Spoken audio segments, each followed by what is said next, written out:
Ashley Nicole with Read With Me Sis, and we are back after a month-long hiatus of not doing any dual reviews.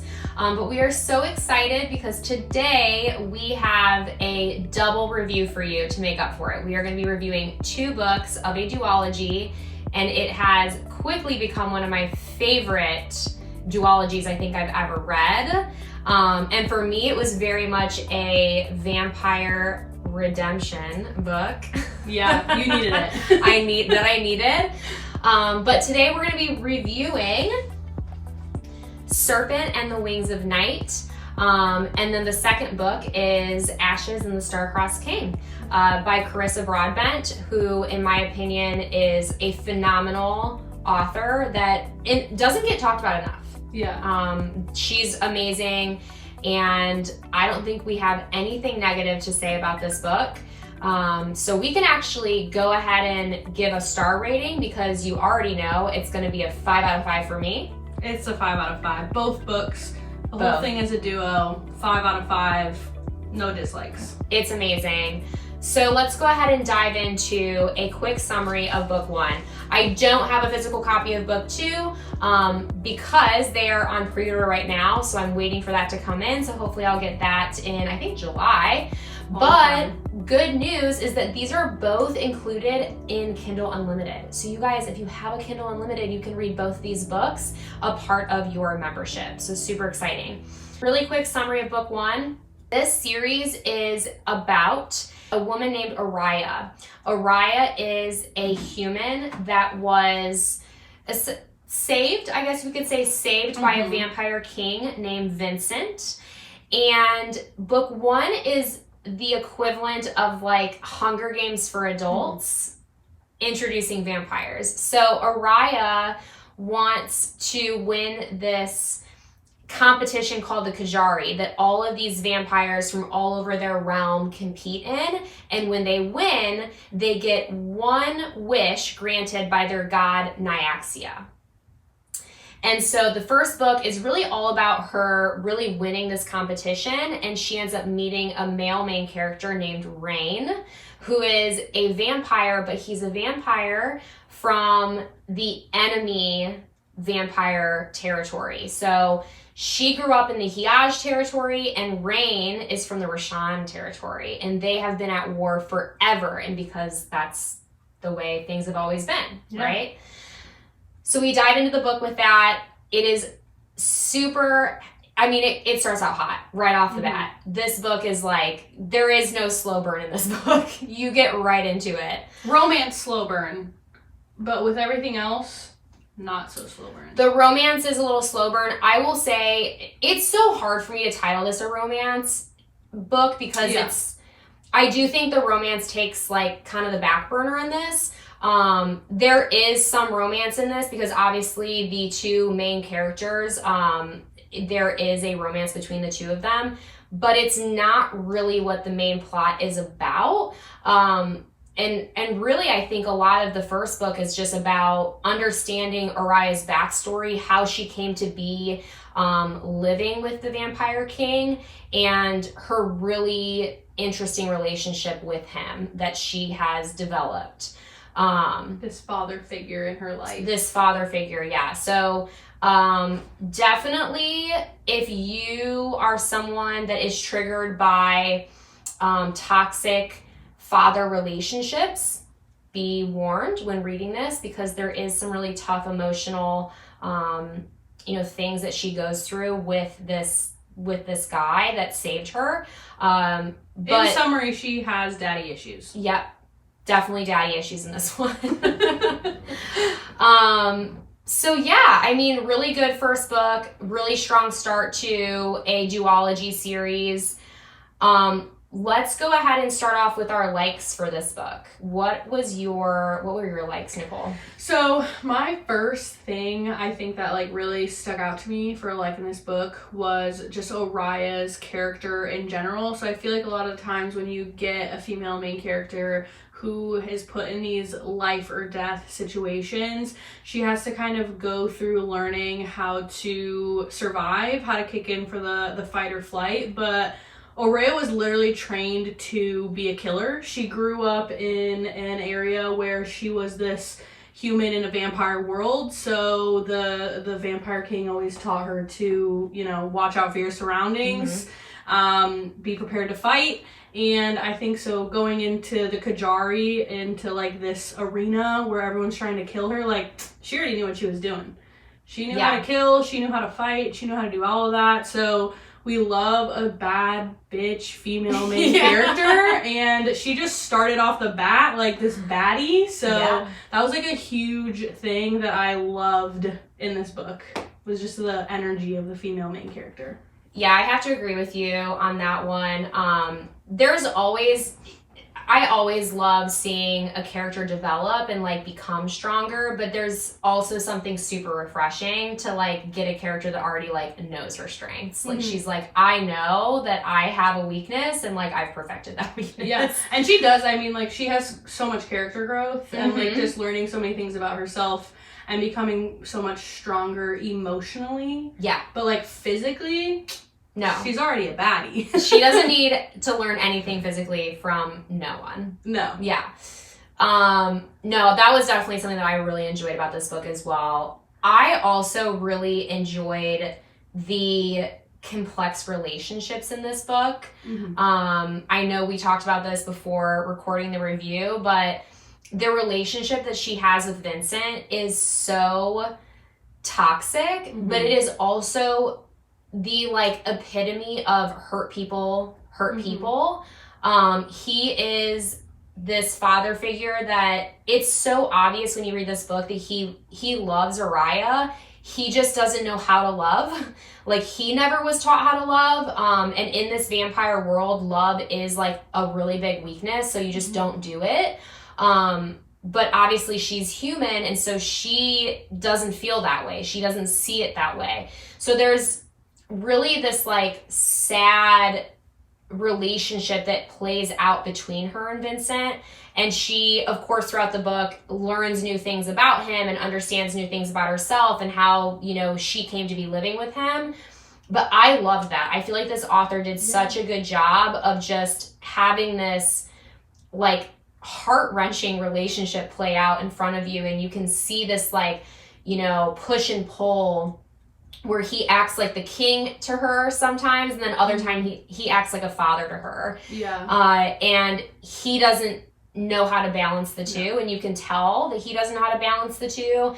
And because she had to grow up knowing that he can't balance it, she's forced to balance it for him. Which really breaks your heart for Araya. So this book I think I loved all the emotions that this book made me feel also. Even though it was like very action-packed, there was so much emotion in this book when you thought about the relationships and the interactions between even like the new people, like the new characters that get introduced to her. Like when she meets Rain, it's like that's also a very complex relationship she has to navigate. Like enemies to allies to friends to lovers to enemies.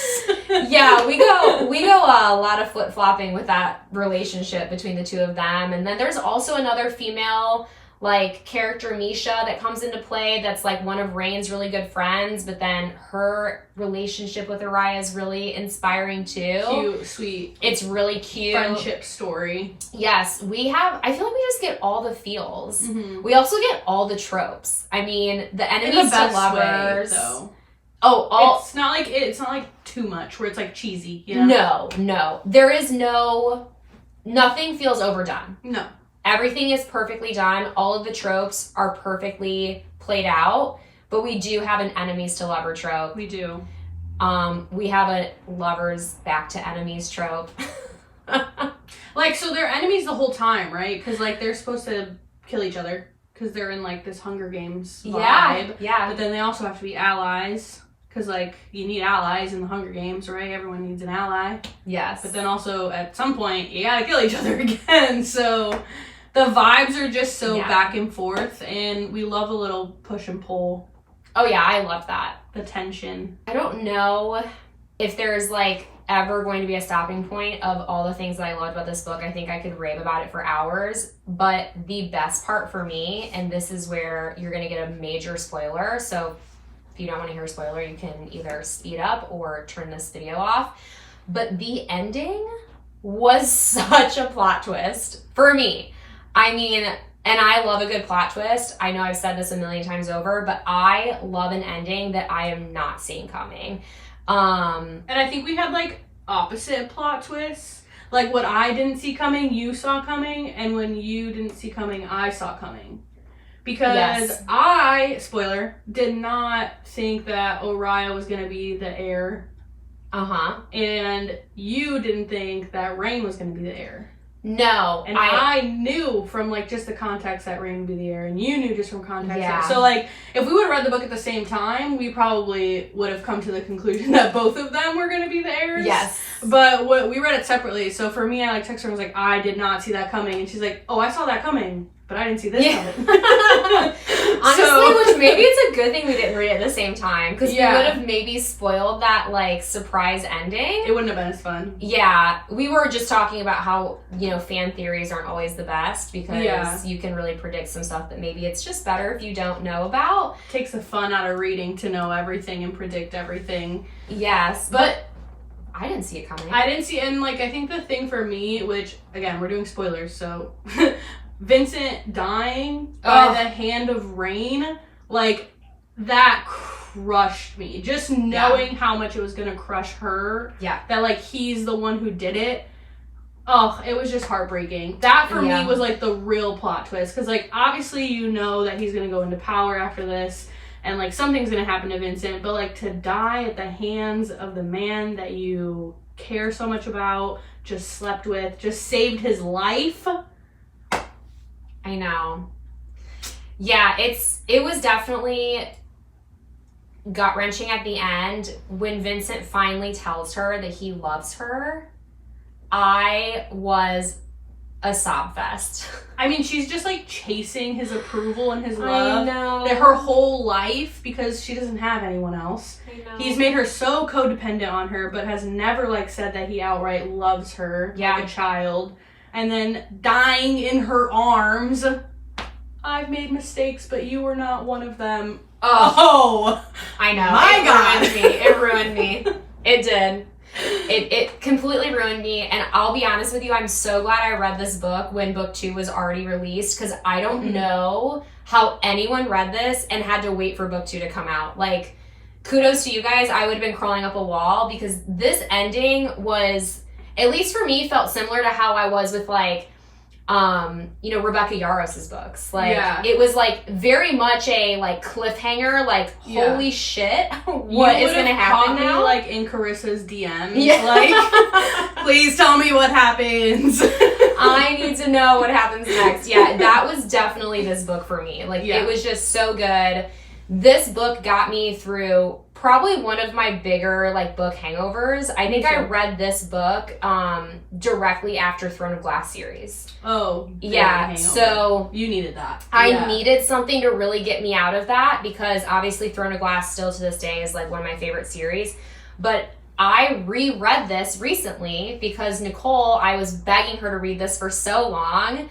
And she finally told me a couple weeks ago that she was reading this, and I was like, perfect opportunity. I'm going to reread this. I love this series that much that I will reread this. And it was just as good round 2 as it was round 1. Yeah, and I've been in like a fantasy slump, I think, where I feel like a lot of the books I've been reading in the fantasy genre have like felt a little repetitive. And a lot of the times when you read a vampire book, and I'm sure you can attest to this, it is all smut. Oh, yeah. Or it is all romance. And it's like there's no plot with what the vampires are doing and like their world and the politics. And the plot was so good. Like we said, the romance, yes, great, wonderful. We love Rain and Oriah, but like the plot, the vibe of the Kajari fight, like everything was just so good, and it wasn't too much smut. I think there's like maybe 2 actual sex scenes in the book, one or two in book 1, and they're written wonderfully. Like, they're really good, and the tension's wonderful, but like the book itself is just, it's not all smut, it's not all romance, and that's just so refreshing for a vampire novel, I think. Which I also mean, I think that means we need to give a disclaimer. If you are someone that likes that type of read, this might not be for you, because there isn't, again, the romance does not take, you know, front row on this. It is kind of like a secondary plot line. I don't think that this is something you should go into thinking it's like a Kate Roberts or Katie Roberts book. It's not like that at all. It's not like true romantasy. I would say that honestly, her relationship with Vincent is almost more of a forefront than her relationship with Rain throughout both books. Yeah, I agree. Like, I mean, you get every, like, she hears Vincent's voice in her head all the time. Like, her relationship that is on the forefront is like her relationship with Vincent and trying to figure out how that plays into her life, rather than like her romance and how that plays into her life, which is like a lot of like romantasy books. That's kind of what you'll get. So yeah, if you're super like on the romance heavy side of the fantasy world, you'll probably still enjoy it, but it might not be your favorite. For us, we love a good plot. I'm always here for the plot. I'm always here for the plot. I appreciate some romance, but it's not needed on my part for me to enjoy a book. And sometimes too much romance can make me not enjoy a book. This was perfect for me. This was my perfect read. And honestly, I love them when they were just like friends with like the friendly banter and like them, the fun parts of like both books were like them getting to learn each other's like fighting style and them like fighting against but also with each other. Like those are really fun scenes to read. So just like outside of their romance, I think like their friendship was really good too, just to read about. And with the other female main character as well. Like there was just so many good relationships outside of the romance aspect. But I think that brings up another really good point. For this being a book, it is a duology, right? And sometimes duologies can feel like the plot seems a little rushed. Or if there is romance, there's a romantic relationship, the relationship can seem a little rushed, where all of a sudden we get to a place and they're like in love with each other and we're like, how did we get here? That happened way too fast. That is not the case with the FMC and MMC's relationship. It is a slow, almost like realistic relationship timeline. Like, it's believable. You almost like can understand how they fall for each other because it's just a very believable relationship timeline, which I appreciate, because in a duology, it's almost always rushed, because I feel like the author feels like they don't have enough time to build it out that way. And even in some romantasies, it can feel really rushed. Like too much. Like it's just... Even, I think that a lot of the times too, and again, so the ending of book 1, Rain, Vincent dies at the hands of Rain, right? So I think a lot of the times when we're transitioning into a plot point like that for the next book or the next whatever comes after, the author can kind of have the female main character forgive the male main character so fast. It doesn't take much, right? It's an I'm sorry and a nice lay and we're back to being, romantic again. But I think the thing that I really enjoyed about book 2 was Aurea does not forgive him. I mean, like, she is grieving so hard. She's having such conflicting feelings about who Vincent was to her, because you find out, spoiler, that he actually is her dad, which I didn't see coming. So I think that she was just going through so much. She didn't even have time to worry about Rain. Like, cool, whatever, I don't care. So again, like, so realistic to them not be together right away and have her like not like forgive him right away, because who the hell would forgive someone who just killed your dad and now you don't have answers to anything and also kind of lied to you? Oh, kind of. My boy lied. He tried to screw around that and say, I just didn't tell you the whole truth, and she was like, yeah, no, you lied, that's lying. I was like, no, but I told you I was important to people. And it was like, okay, but really important. Like, real important. Well, and I think that leads us into book 2. So we don't, like I said, we don't have a physical copy of book 2, sorry, but we can insert picture up here. Here. Book 2 picks up real fast as well. There is no slow burn in these books, by the way. Everything happens very quickly. But book 2 picks up right off of where it ends in book 1. The Kajari was won by Araya, but because her wish was to have Rain actually win the Kajari, he now has wished for his heir status to be given back to him. So he has the heir power of the Rishan people, and he murders her father and takes over the kingdom, essentially. And says he's going to keep Araya as his partner. Yeah, his wife. Yeah, so they want to kill Araya because obviously she also inherits this heir power from the Hiaj people, like from Vincent. And since they're both at war, obviously the Rishan people that are with Rain are like, you have to murder her. She's like the only person that can challenge you. And Rain is not going to murder Araya, obviously. So his way of making this all play out is he pretends that he's going to torture her and make her life a living hell and make her his wife. Which he does make her his wife. He does not torture her, doesn't make her life a living hell. Shocker. But so he now is the king of the Nightborn. Mm-hmm. He is in control, but that's where the politics come into play. He is a turned vampire, and in this world, if you are not a born vampire, you are lesser than. Basically, he was a slave when he first got turned. So it's like he was on the bottom of the totem pole, and now he's a king. And there are some nobles that really do not like that. So that is one of the political structures that we get to explore in book 2. We also get to explore Araya becoming the leader of her people, of the Hiaj people. We get a really interesting, character that's another strong female with Jasmine, and she is essentially like the general of the Hiaj army. And so she starts to report and communicate with Araya. Mm-hmm. So we have a really interesting dynamic happening where Araya doesn't really necessarily trust Rain, but she has these feelings that she's trying to like understand.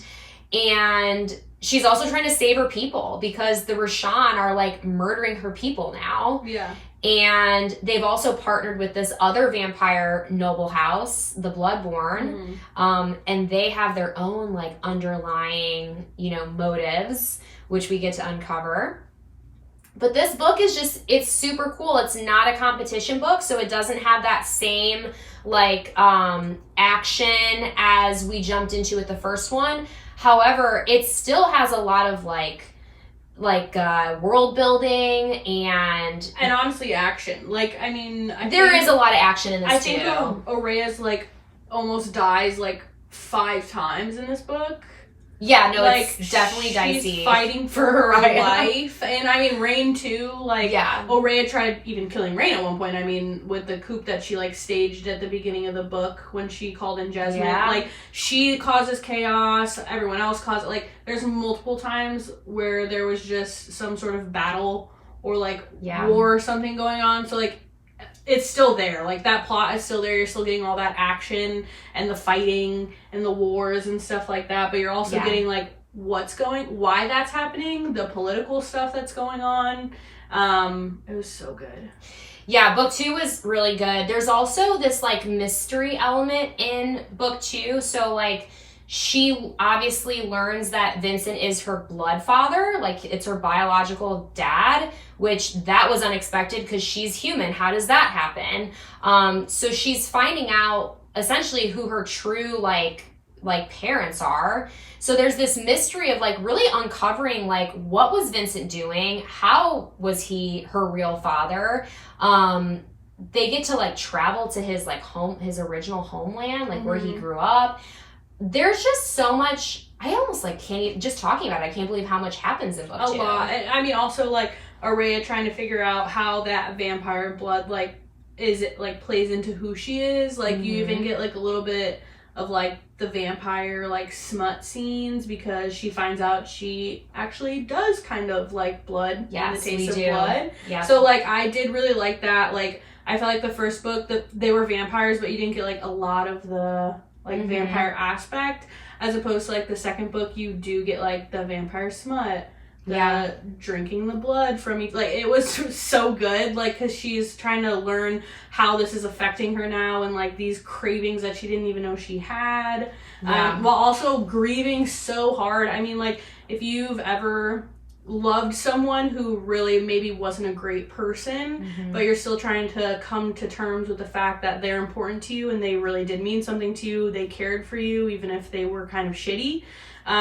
This book hits hard, I think. She's just trying to battle so many things with her relationship with her dad, and like now she has no answers, and so she's battling also this relationship with Rain because she's trapped with this man who is the reason that she doesn't have answers. So lots of things going on. We also get introductions to more than one god.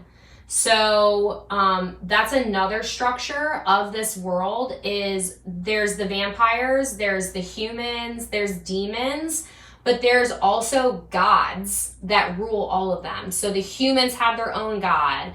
The vampires have their god. There's like another god for, humans that have magic abilities to see the future. So what's really cool is in book 1, we meet Nyaxia, who is the god of the vampires. She made the vampires who they are.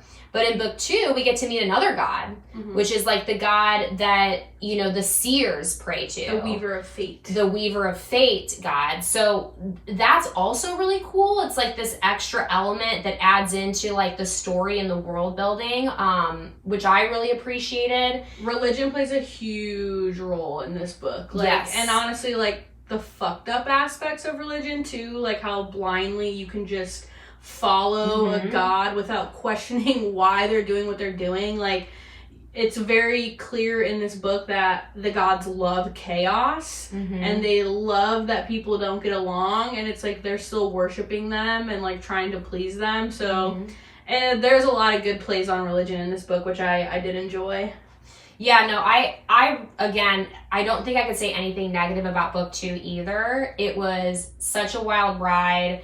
I don't think there's any other author other than SJM that I can say, I read this book, so much happened, but none of it felt rushed. I think SJM's the only other author that I've ever been able to feel that way about, where I didn't feel like I was just reading like a million things at once and being confused. Like a lot happens, but it like plays out on a perfect timeline. I just really enjoyed all of it. I enjoyed all the emotions. I mean, get ready to cry at the end of book 2. You get some closure. Araya gets some closure, but we also get closures as the reader. It's just, I think a lot of us have lost someone, and I don't know if everyone has gone through this, but sometimes it's really hard to lose someone that you're angry at. Or to have to learn how to forgive someone that's no longer with us. And that is what Araya has to do in book 2. She has to learn about all these terrible things that Vincent has done, but also remember all the good things that he's done for her, or maybe she gets to uncover some good things that he did for her that she didn't even know about. So she goes on this journey of like, really balancing, Vincent probably wasn't the best person, but like he loved me and he made mistakes and he is, he was an imperfect being. Yeah. Which is kind of beautiful. It would break my heart when there were scenes where people would like start to talk badly of him, and she would like even in her head be like, I cannot believe that I'm still so defensive of this person who did me so dirty for my whole life, and like I still love him. Like, it was just so heartbreaking, but in such a good way. For the reader, like your heart's gonna break, but it's just like all the emotions you want to feel when you read a book. And like the villain in book 2 was like super good. Like he came out of left field, but like not really. He was sneaky in book 1. He was in book 1, and it wasn't even like he was introduced late in book 1. So Septimus is a bloodborne prince, which is another like, kingdom or house in the world of Nyaxia. And he does get introduced in book 1, but he's kind of subtle. You don't really know where he's going to play in. And in book 2, it's like he is just this very intelligent, manipulative villain. I want a redemption arc. I'll say it.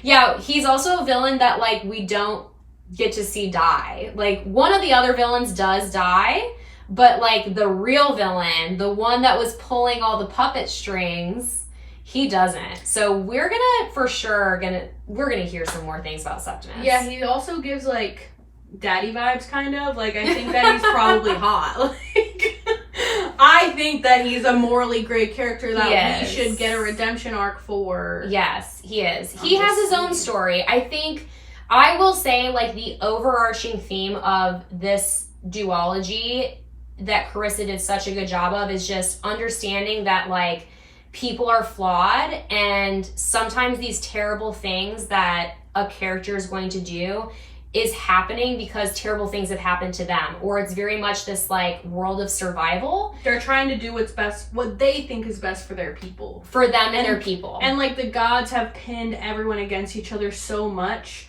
Like, they want everyone to be fighting for the gods' attention, fighting for who's the top dog, which house is going to eat, which house is not going to eat. And I think at the end of the day, everyone's just doing what they think is best for their people, including Septimus. So that's why I think my boy is going to get a redemption. He's a villain that you hate, but then at the same time, it's like, it's so hard to hate any of the bad guys. Simon was easy to hate. Simon was easy to hate, but I mean, he wasn't really the main. No, he was just kind of like, he got strung along. He did get strung along, yes.